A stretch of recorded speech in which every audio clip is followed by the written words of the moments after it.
Olá, tudo bem? Eu sou o Márcio Barros e você está em mais uma live do Massa News e o nosso tema hoje é saúde e bem-estar. Para falar sobre esse assunto e, obviamente, nós estamos em novembro, o Novembro Azul. Nós vamos tratar sobre esse tema. Nós temos alguns convidados aqui, o que eu já quero cumprimentar. Aqui do meu lado, a Rosane Johnson, ela é médica, oncologista e presidente da Comissão Científica do Moonshot Brasil Sul. Esse é um evento que vai acontecer e a gente vai falar daqui a pouco sobre esse evento.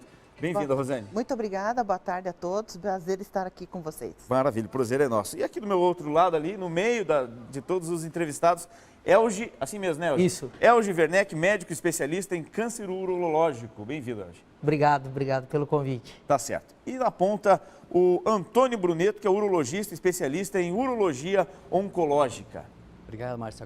Agradeço o convite, sou da equipe. Maravilha, todos são bem-vindos. Eu tenho certeza que o papo vai ser muito interessante e você já pode mandar sua pergunta, pode mandar seu comentário e a gente vai lendo aqui, os entrevistados vão respondendo assim que possível. Bom, eu já tenho uma pergunta para os três. Por que os homens não buscam cuidar da sua saúde? Isso é uma realidade mesmo ou já está mudando isso tudo? Rosane. É uma realidade ainda, existe uma certa dificuldade que esse paciente ele chegue para procurar espontaneamente o médico. Essas campanhas, essas conversas, esses programas, nós todos aqui reunidos, é uma excelente iniciativa para desmistificar e fazer com que a conversa fique mais tranquila e chegue melhor aos ouvidos da importância do autocuidado. Ô, Elgi, mas é por medo? Será que os homens têm medo de procurar um médico e ter um diagnóstico? Ah, depois eu vou, outro dia eu vou, mês que vem eu vou. Ou isso é cultural? O que você acha? Então, Márcio, eu acho que é um misto de tudo um pouco. Eu acho que o principal aspecto é preconceito. É um preconceito formado de gerações anteriores, em que o homem é o provedor, em que o homem é a fortaleza, em que o homem é intocável, em que ele não se permite ser examinado pela sua masculinidade. A gente sempre precisa combater isso e fica, como a Rosane disse, uma excelente oportunidade para a gente lembrar que não é um exame clínico, uma avaliação, um toque retal, que a gente vai mostrar quão fundamental é no diagnóstico do câncer de próstata, que vai acabar com a masculinidade ou que aquele homem vai deixar de ser macho por isso. Muito pelo contrário. É com esse tipo de iniciativa em que a gente vai poder prolongar a vida desse indivíduo, fazer com que ele seja mais longevo e que tenha mais qualidade de vida, seja realmente uma fortaleza por mais tempo. Tá certo. Agora, com relação a essa pergunta também dos homens buscar ou não atendimento, doutor, as mulheres já procuram desde cedo, né? A mãe leva lá no ginecologista, já no começo passando a adolescência e tal. Com os homens isso não acontece, né? Isso já é cultural, né, Márcio? A gente percebe, as mulheres já têm o costume de, logo no início da atividade sexual, procurar o urologista e anualmente fazer o preventivo, o Papa Nicolau. E o que a gente quer colocar, o homem ele não tem essa cultura. E o ideal é colocar justamente isso, que esse screening, essa avaliação do câncer de próstata, que sirva como uma consulta geral, porque às vezes vai ser a única oportunidade que o homem vai ter de coletar um exame da próstata, fazer o exame, mas também coletar um exame de colesterol, uma glicemia. Claro. Então, às vezes, nessa consulta, ele vai descobrir que tem diabetes, vai tratar a pressão alta. Então, às vezes, é uma porta de entrada para que você possa encaminhar ele, de repente, para outros colegas e iniciar todo esse tratamento também. Tá certo. Olha, já tem gente participando conosco aqui. O William Taborda, a Elza Cordeiro. Valeu, Elza, obrigado. Vanessa está sempre com a gente aqui. E você pode compartilhar essa live e mandar sua pergunta para cá. A gente vai respondendo na medida do possível. Agora, essa questão cultural, fica essa questão de redes sociais, por exemplo, né? A gente está vivendo, estava conversando nos bastidores aqui, esse advento da rede social. E aí tudo vira piada, né? A questão tão séria quanto a saúde do homem vira piadinha de internet. Mas o negócio é muito mais sério do que se imagina, né? Com certeza. A gente percebe que a questão cultural e essa dificuldade do homem uma roda de amigos sempre tem a pilhéria, sempre tem a conversa, né? Então vai ficar estimulando. Mas o conceito geral que a gente tem é quando o homem vem, às vezes resistente, e faz o exame pela primeira vez, faz o check-up, aquela questão ele olha justamente e fala, puxa, mas é só isso?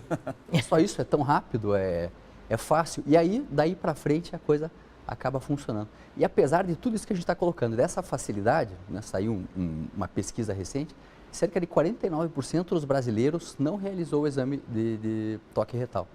Então, apesar de tudo isso que a gente coloca, do Novembro Azul, dessa facilidade, ainda quase metade dos homens não procura ajuda e não vai buscar. O número é muito grande. Agora, a partir de qual idade é ideal? A gente, falando em outros cânceres, por exemplo, a gente fez algumas matérias com relação ao câncer de mama. que indica-se a partir dos 40 anos, mas tem casos de mulheres que foram diagnosticadas com muito menos do que isso. Quer dizer, qual a idade ideal para o homem começar a fazer os seus exames? Preventivos desde cedo, né? Mais cedo. Mas qual é a idade ideal para começar a fazer esses exames? Esses números, eles variam quando a gente olha internacionalmente, muito de academia, de sociedade para sociedade. No Brasil, de uma forma geral, a população geral deve começar a fazer exames clínicos e dosagem de PSA anualmente a partir dos 50 anos. Isso deve ser antecipado em aproximadamente 5 anos para aquele grupo de risco. E o que seria o grupo de risco? Seriam os homens negros. Aqueles negros, de uma forma geral, eles têm um dobro de risco do que a população branca. A gente não sabe muito porquê, mas epidemiologicamente existe essa diferença, Márcio, em indivíduos que tiveram algum parente de primeiro grau com câncer de próstata. Então, para esses indivíduos, a gente deve preceder essa data de 50 anos e começar aos 45. Mas eu volto a lembrar, internacionalmente isso muda, existem sociedades, por exemplo, que não recomendam de rotina fazer o PSA, outras sociedades em que isso é feito com uma frequência até maior, mas no nosso país esse tipo de orientação é bastante razoável. Só para pegar o seu dado, o risco de acontecer abaixo dos 50 anos existe, como uma mulher abaixo dos 40 anos de ter o câncer de mama. Mas do ponto de vista de impacto social, isso não justifica um screening começar, por exemplo, aos 30 anos. Claro. A gente sabe que menos de 2% dos casos de câncer de próstata vão acontecer abaixo dos 40 anos de idade. Então, do ponto de vista de investimento público, investimento social, isso não justifica esse tipo de mobilização. Vale lembrar que em situações específicas, sempre converse com o seu médico, ele vai te enquadrar, isso não é nenhuma forma extremamente rígida, mas que para a população geral, de uma forma geral, esse ponto de 50 anos, como o Antônio disse, é uma oportunidade espetacular, não só para diagnóstico de câncer de próstata, mas como para conhecimento de outras doenças. Queria acrescentar? Queria. Aproveitando todo esse acompanhamento que a gente faz com os pacientes, com os homens, nós aproveitamos também durante a consulta, muitas vezes as esposas vão junto, as parceiras, enfim, quem vive com esse homem, pode ser a filha também, algum parente. A gente acaba fazendo uma motivação educacional na família inteira. Claro. Até então, porque se ele for diagnosticado, a família toda sofre. A família toda sofre, mas todo mundo cuida. Claro. Isso que é importante. Então, e sabe-se às vezes do risco que dentro dessa família pode ter outros membros que podem ser acometidos por algum câncer, por alguma neoplasia. Essa conversa, ela deve ser muito aprazível, eu diria. Gostosa, com que a pessoa ela entenda a preocupação da saúde como um todo, a saúde e a prevenção de doenças. Não adianta essa porcentagem de homens chegar até nós com um câncer já avançado, com um diagnóstico extremamente tardio.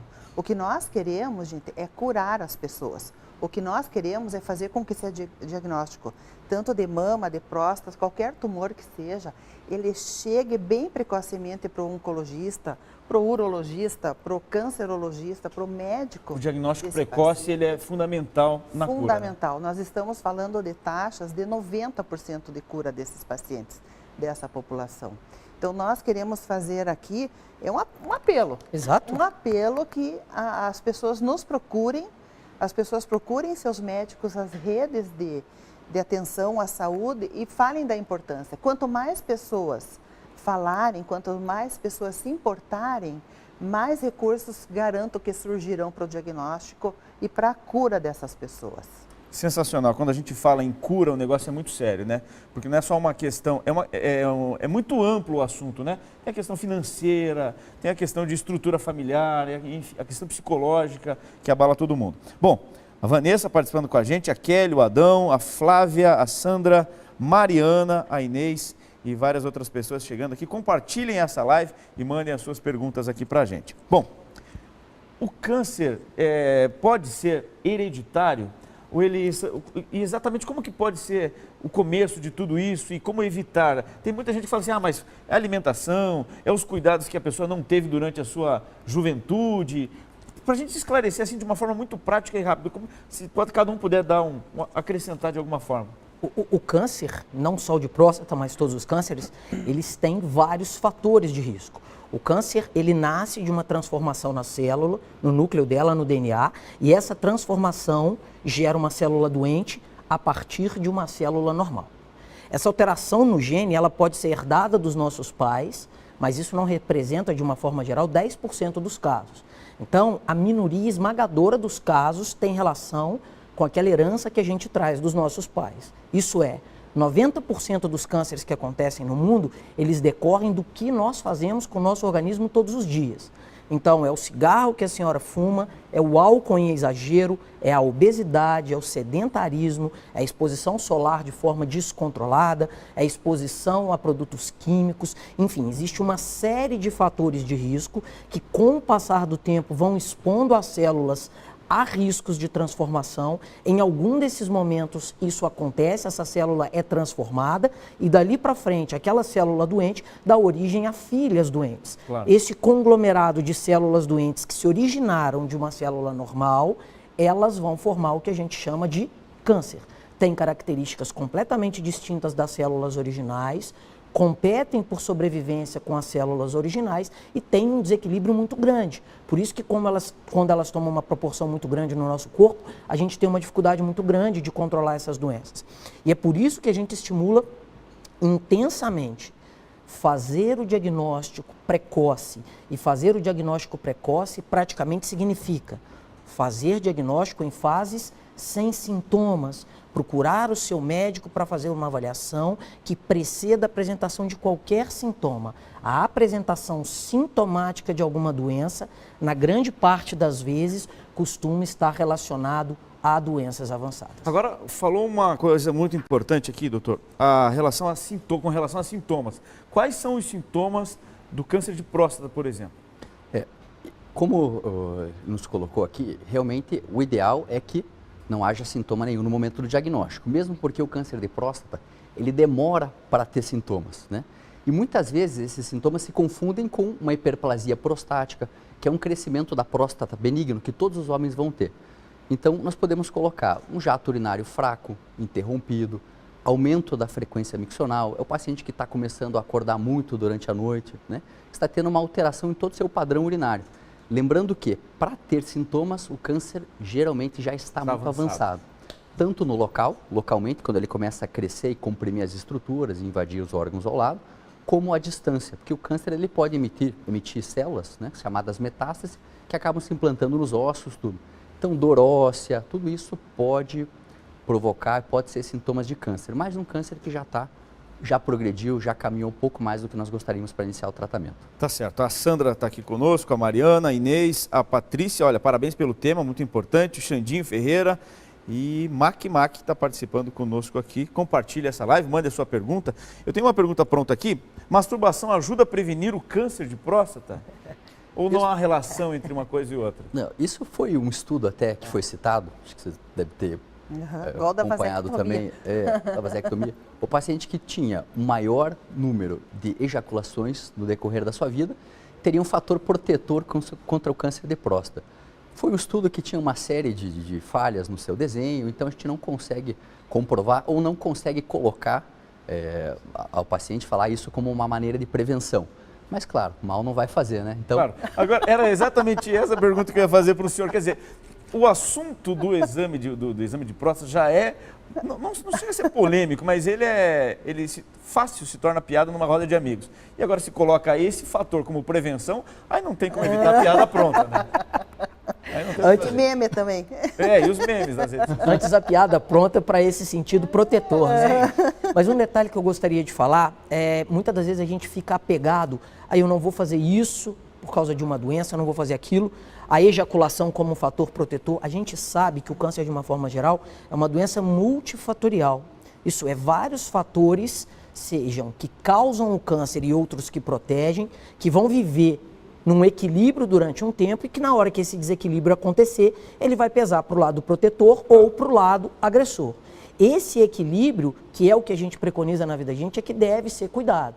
Então não adianta hoje achar que você pode ejacular 5 vezes por dia e não vai ter nenhum outro tipo de cuidado, que você não vai ter câncer. Sim. Não é assim. Seguir uma orientação de bom senso, tanto nos quadros protetores quanto naqueles quadros relativamente agressores, quando a gente fala sobre sedentarismo, sobre obesidade, sobre ingesta de carnes vermelhas, que parece ter uma relação pequena com câncer de próstata, mas existe, Isso tudo somado é que deve sempre ser analisado de forma fria, para que a gente também não fique muito bitolado. Eu vou me proibir disso e não vou me preocupar com aquilo. Claro. O cuidado sistêmico ele é muito importante. Sensacional. Agora, alguns médicos afirmam, né, e outros discordam, que o corpo do homem é muito diferente do da mulher com relação à sua complexidade. A relação entre, por exemplo, a disfunção erétil com o câncer de próstata, apesar de estarem interligados ali, esse sistema todo, existe essa relação? A disfunção erétil não é um sintoma de câncer de próstata, pelo contrário. É uma outra doença, né, que tem sintomas, os fatores de risco são muito parecidos, que é o sedentarismo, como a gente falou, o estar acima do peso, os hábitos de vida, tudo isso é importante. Essa questão da disfunção erétil com câncer de próstata, ela gira em torno do tratamento. O tratamento, acho que nós vamos chegar nisso mais para frente, o tratamento do câncer de próstata, ele pode ser cirurgia, radioterapia e outras técnicas diversas. E uma das sequelas do tratamento pode ser a disfunção erétil, dependendo da cirurgia, da lesão de nervos aí para frente. Então, esse é o conceito, né? E outra coisa importante para colocar, não quer dizer que quem tem câncer de próstata ou quem tratou câncer de próstata vai ter essa sequela de disfunção erétil. Não há uma ligação entre um caso e outro. Existem pacientes que fizeram o tratamento e estão potentes, mas existe sim um grande fator de risco de quem fez o tratamento mais para frente poder desenvolver alguma dessas sequelas, mas lembrando, tudo isso tem que ser posto na balança, né? Tá certo. O Xandinho Ferreira, ele perguntou se tem algum alimento, na verdade ele perguntou o seguinte, o tomate evita o câncer de próstata? E eu já amplio essa pergunta, uma alimentação adequada, o que a gente pode, o senhor falou em carne vermelha, né, de repente evitar um pouco de carne vermelha, mas como que a gente pode pensar nessa questão da alimentação? Excelente pergunta do Xandinho. A prevenção justamente está nesse hábito saudável, não só tomate eu diria, mas antigamente também os estudos deixaram o tomate e seu licopeno que contém ali dentro como uma grande vedete de prevenção. Então, vários estudos foram replicados e o que se chegou à conclusão hoje, o estilo de vida. Frutas, verduras e a gente comer isso diariamente. Carne vermelha tem uma taxazinha básica que a gente deve comer por semana. Estilo de vida saudável, atividade física, evitar a bebida alcoólica e evitar o tabagismo. Márcio, só para pegar, volto a dizer, todas as vezes onde a gente vai analisar relações causais, é muito difícil da gente fazer isso do ponto de vista populacional, porque como que você vai mensurar quantos tomates você comeu, eu comi, ele comeu, para fazer uma análise daí 20 anos. Então é muito difícil, esses dados eles precisam ser olhados com muita parcimônia. O que não dá para se pensar em parcimônia, porque é muito conclusivo, é que dietas ricas em alimentos naturais, menos processados possíveis, à base de azeite de oliva, de grãos, isso tudo tem um mecanismo anti-inflamatório embutido. É a famosa dieta mediterrânea, dieta da moda, justamente por ser aquela dieta em que os mediterrâneos consomem normalmente. Essa dieta ela tem uma propriedade de ser anti-inflamatória. E o câncer, como é no seu conceito, uma doença inflamatória crônica, essa dieta, do ponto de vista de continuidade na vida de uma pessoa, pode sim prevenir vários tipos de câncer. Volto a dizer, isso tudo com equilíbrio e quem, de uma forma geral, tenta buscar a qualidade de vida de uma forma geral, tende a se proteger do câncer. Tá certo. A Márcia Pinto está ligada aqui, o sobrenome dela fez menção aqui no nosso bate-papo, né? Piada pronta, hein? Brincadeira pronta, piada pronta. Agora a Márcia, uma outra Márcia, Márcia Campos mandou uma pergunta pelo YouTube perguntando com relação à imunoterapia. É um tratamento que veio para ficar? Há alguns artigos que dizem que até 2020, né, cerca de 60% dos tratamentos serão relacionados à imunoterapia. É isso mesmo? A imunoterapia ela está muito presente hoje em dia em alguns tipos de mudança de paradigmas com relação a alguns tratamentos de doença gravemente que levavam a óbito muito rapidamente na área da oncologia. Então, a imunoterapia ela está ainda no seu ápice de desenvolvimento para a gente saber quais são todos os tipos de tumores que vão se beneficiar. O que mudou muito foi o tratamento do melanoma e o câncer de pulmão. E através desses conhecimentos é que os nossos colegas internacionais ganharam o Prêmio Nobel de Medicina. Então, a relação de imunoterapia, ainda muitas perguntas devem ser respondidas, daqui para frente, mais um tempo. Mas o importante da imunoterapia é o seguinte, existe uma taxa grande de pacientes que respondem ao tratamento. Não é uma taxa alarmante ainda, cerca de 30% desses pacientes vão responder à imunoterapia, mas o benefício que a imunoterapia traz é o seguinte, a tempo que esse paciente continua respondendo ao tratamento. Então, são respostas que antes a gente não via, que são de longo prazo. E aí que vem o segredo do tratamento, ou a nossa grande alegria, é de que esses pacientes são possivelmente já pacientes curados.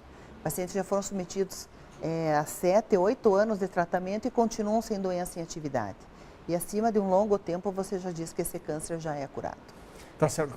Querem acrescentar, por favor? Deixa só acrescentar. Veja, desde 1970, quando se fizeram estudos do câncer de próstata, a relação com a testosterona, a gente percebe que, como o conhecimento, ele vem aumentando numa progressão geométrica, né?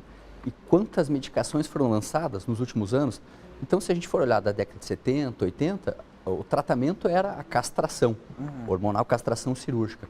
De uns anos para cá, isso vem avançando e é difícil você não ir num congresso anual ou você ter uma discussão em que eles propõem um novo estudo, uma nova formulação, então com a imunoterapia, com essa hormonioterapia, diferentes novas medicações que estão surgindo, então a gente vê, e a tendência é que cada vez mais surjam e o conhecimento vai aumentando, né, exponencialmente. Só para finalizar, claro, ainda não é uma realidade de aplicação no nosso consultório amanhã a imunoterapia no câncer de próstata. Isso já é uma realidade em várias outras doenças, a doutora Rosane já lembrou, melanoma, câncer de pulmão, a gente tem várias outras doenças, câncer de cabeça e pescoço, câncer renal, de bexiga, isso é uma realidade para alguns outros tipos de tumor. Para o câncer de próstata especificamente, a gente leva mais um tempinho, mas isso provavelmente também o será. E só um detalhe que eu acho que é lúdico, mas vale a pena a gente passar para quem está nos assistindo, é que o que essa técnica busca fazer nada mais, nada menos do que permitir que o nosso sistema imune funcione. O que os colegas que ganharam o Prêmio Nobel de Medicina esse ano descobriram? Que os próprios tumores, eles produzem algumas proteínas que têm a capacidade de inativar as nossas células. As nossas células estão ali para nos proteger o tempo inteiro. Só que esses tumores, eles podem produzir determinadas proteínas e essas proteínas inibem o nosso organismo, o nosso sistema imunológico. O que esses medicamentos fazem? Eles inibem essa proteína produzida pelo tumor, fazendo com que o nosso sistema imune consiga funcionar normalmente. Então, na verdade, o que a gente está fazendo é simplesmente deixar o nosso organismo trabalhar. O câncer não deixava, esses novos medicamentos freiam esses bloqueios do tumor e permitem que o nosso organismo funcione normalmente. Agora, é uma mudança de paradigma no tratamento oncológico. Nós estamos extremamente esperançosos.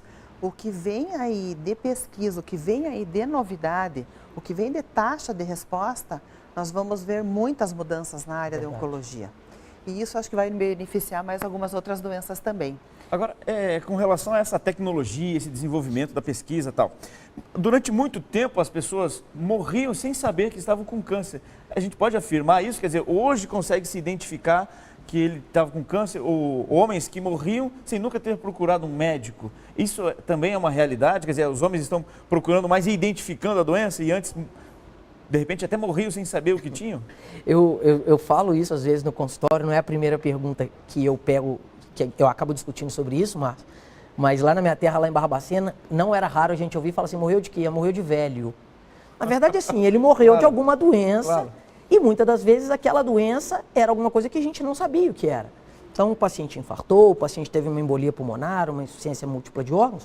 Sim, mas provavelmente muitos deles tinham câncer e devido às dificuldades de acesso tecnológico nas décadas anteriores, a dificuldade de acesso a médicos, se hoje a gente ainda vê grande parte da população que reclama do acesso ao médico, imagina isso há 30 anos atrás. Então, provavelmente existia sim uma população que não fazia o diagnóstico da causa do que o levava a óbito. Isso tem mudado também pelo acesso aos exames e acesso ao trabalho médico. Exato. E acho que digo mais, os pacientes que apareciam com a doença eram os pacientes sintomáticos, era o paciente que chegava já com retenção urinária, que não conseguia urinar, já sintomático, eram casos mais avançados.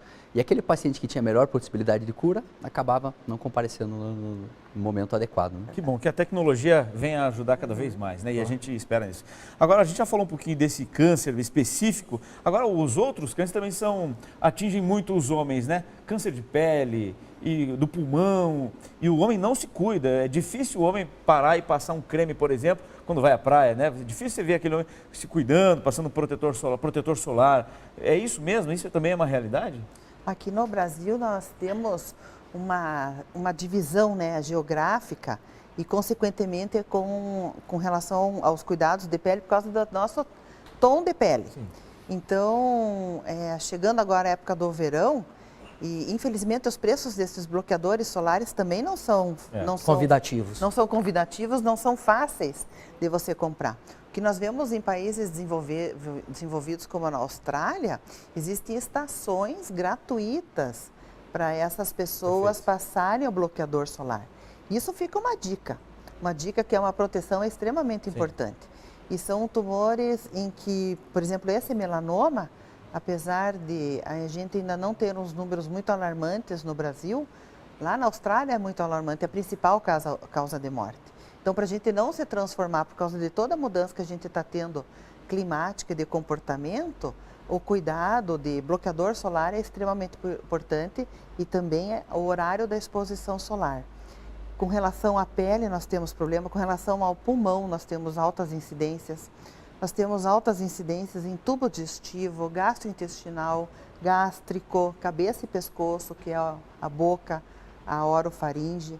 E esse é bem preocupante porque nós temos agora um estudo epidemiológico com o efeito casal que é pelo HPV no câncer de cabeça e pescoço da orofaringe.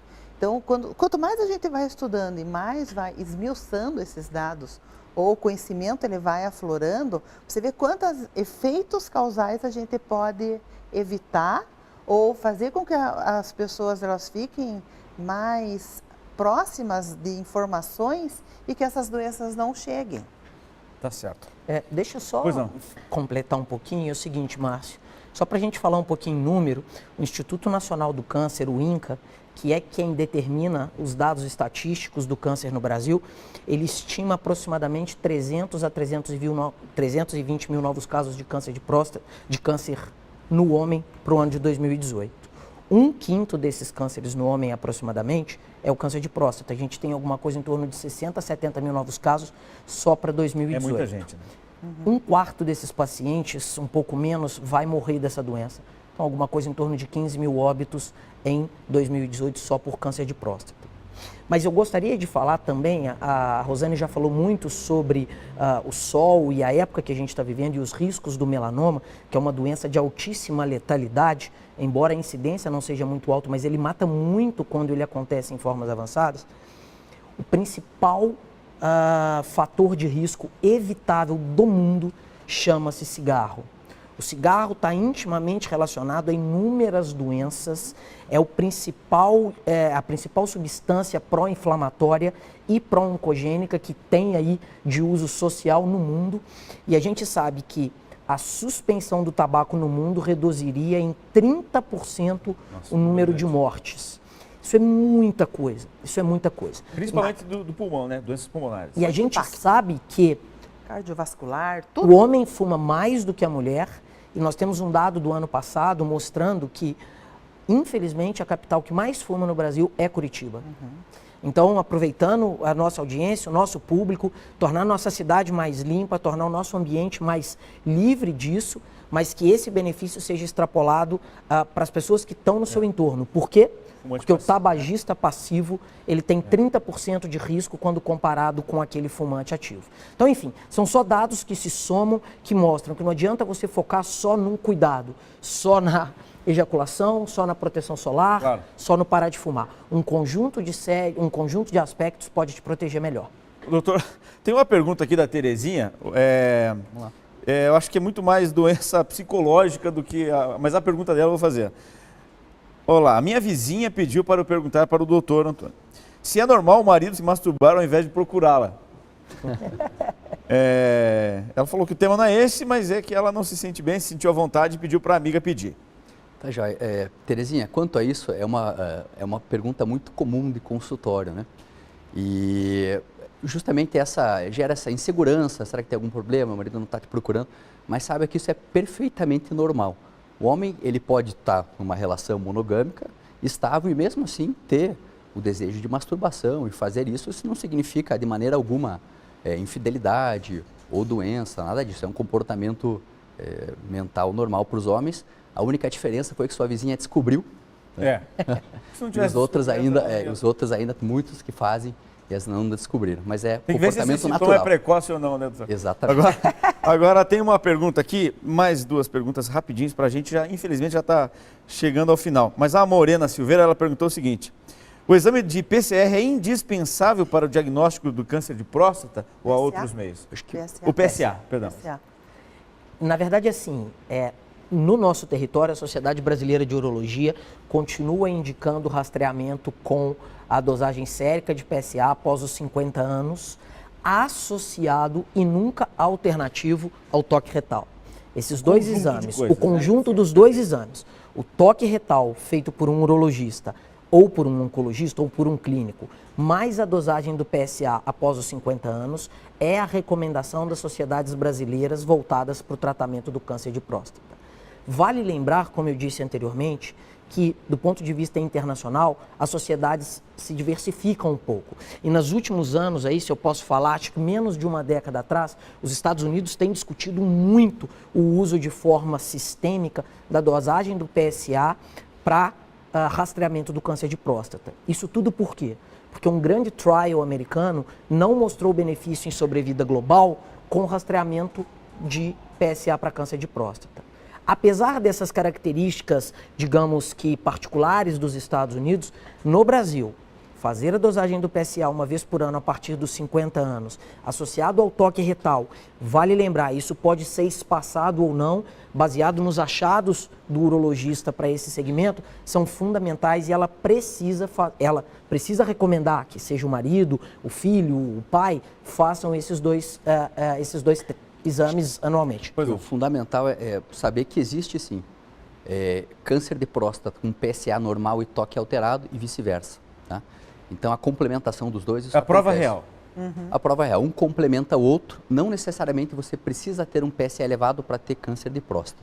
Tá certo. Infelizmente, quando o papo é bom, parece que passa muito rápido, né? Mas eu tenho aqui para a senhora acrescentar, a doutora Rosane Johnson é médica oncologista e presidente da Comissão Científica Moonshot Brasil Sul, que é um evento que vai acontecer agora, né, com médicos do mundo inteiro, né, doutora?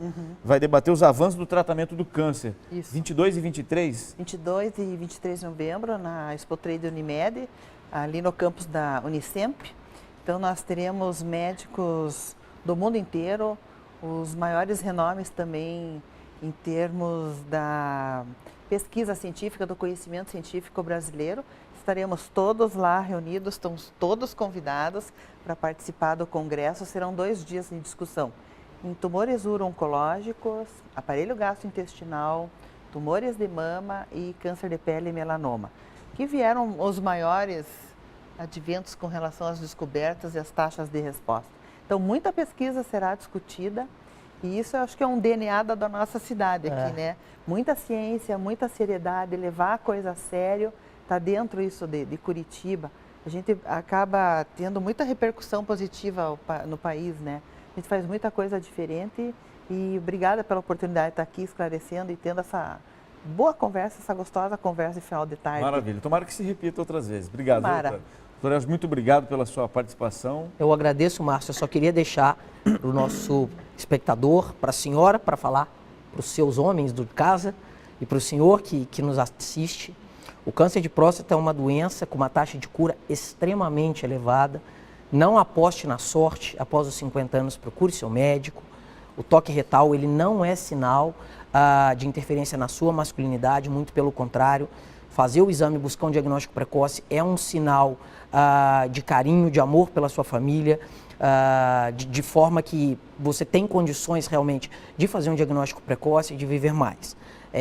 Siga as suas orientações do seu médico, a partir dos 50 anos busque esse tipo de de conhecimento realmente das suas condições clínicas, porque isso vai fazer com que você tenha maiores chances de cura se porventura o câncer o acometer. Tá certo. Muito obrigado pela sua presença, doutor Antônio. Muito obrigado. Agradeço, Márcio. Muito obrigado. Obrigado a todos.